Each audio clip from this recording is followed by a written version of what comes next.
মরু গোলাপ বা ডেজার্ট রোজ, এইটা খুব সুন্দরভাবেই হয় প্রত্যেকের বাড়িতে।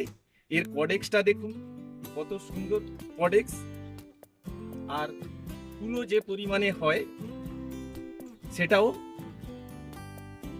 খুবই বেশি পরিমাণে ফুল হয়। প্রত্যেকটা ডালে একদম ঝেঁপে ফুল আসে, আর বেশ কিছুদিন ধরে এই ফুলটা থাকে। গরমের সময় খুব কমই ফুল আমাদের বাগানে থাকে, তার মধ্যে মরু গোলাপটা কিন্তু সবার বাড়িতেই থাকা দরকার।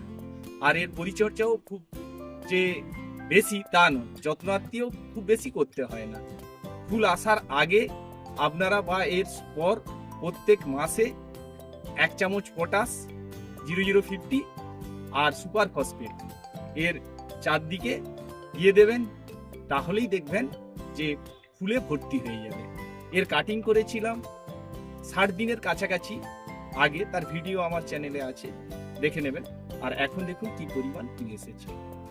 ডেজার্ট রোজ, মরু গোলাপ বা অ্যাডেনিয়াম যাই বলেন না,